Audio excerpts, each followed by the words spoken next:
آج میں آپ کو بتاتا ہوں کہ یہ شیعہ، یہ ختمل، یہ ملعون، یہ سوشل میڈیا پر اس رجب بٹن نامی ملعون کی جو یہ گستاخی کی ہے ناموس رسالت کی، اس کا دفاع کیوں کر رہے ہیں؟ کیونکہ یہ رجب بٹن نامی ملعون جو ہے یہ بھی شیعہ ہے، اور زیادہ اکثریت دفاع کرنے والوں کی سوشل میڈیا پہ وہ بھی شیعہ ہیں۔ اس ملعون کی جو علانیہ گستاخی کے بعد یہ جو ختمل جو دفاع کر رہے ہیں نا، یہ حضرت عمر فاروق رضی اللہ عنہ سے ان کی جان جاتی ہے۔ جیسے شیطان ڈرتا تھا نا حضرت عمر فاروق سے، ایسے یہ ختمل بھی حضرت عمر فاروق سے ڈرتے ہیں۔ اور اس ناموس رسالت کے گلشن میں حضرت عمر فاروق رضی اللہ عنہ نے بھی ایک قانون بنایا تھا، اس لیے یہ رجب بٹن نامی ملعون کا دفاع کر رہے ہیں، اس لیے یہ ڈر رہے ہیں، اس لیے یہ ملک سے بھاگ گئے ہیں، کیونکہ یہ حضرت عمر فاروق سے ڈرتے ہیں۔ اور حضرت عمر فاروق نے بھی ناموس رسالت کے گلشن کے اندر ایک ناموس رسالت پر قانون بنایا تھا، یہ ملعون اس قانون سے ڈر رہے ہیں۔ حضرت مقہول بیان کرتے ہیں کہ ایک دفعہ ایک مسلمان اور منافق کے درمیان جھگڑا ہو گیا، تو وہ دونوں حضور صلی اللہ علیہ وسلم کے پاس آئے۔ آپ صلی اللہ علیہ وسلم نے منافق کے حق میں جو فیصلہ دے دیا،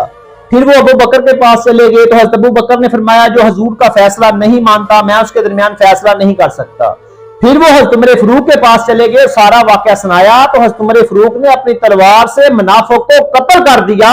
اور کہا جو حضور صلی اللہ علیہ وسلم کے فیصلے پر راضی نہیں اس کا فیصلہ میں ایسا ہی کرتا ہوں۔ پھر اللہ تبارک و تعالیٰ نے قرآن کریم کی یہ آیت نازل کی، یعنی کہ جس کا ترجمہ یہ ہے تمہارے رب کی قسم یہ لوگ تب تک مسلمان نہ ہوں گے جب تک آپس کے جھگڑوں میں اے نبی تمہیں حاکم نہ بنا لیں۔ یہ قانون بنایا تھا حضرت عمر فاروق نے ناموس رسالت کے گلشن کے اندر، اس لیے یہ ملعون اس رجب بٹن نامی ملعون کا جو دفاع کر رہے ہیں، یہ جتنے دفاع کرنے والے ہیں زیادہ شیعہ ہیں، کہ حضرت عمر فاروق نے ناموس رسالت کا یہ قانون بنایا تھا کہ جو ناموس رسالت کے قانون کو نہیں مانتا اس کا فیصلہ پھر عمر کی تلوار کرے گی۔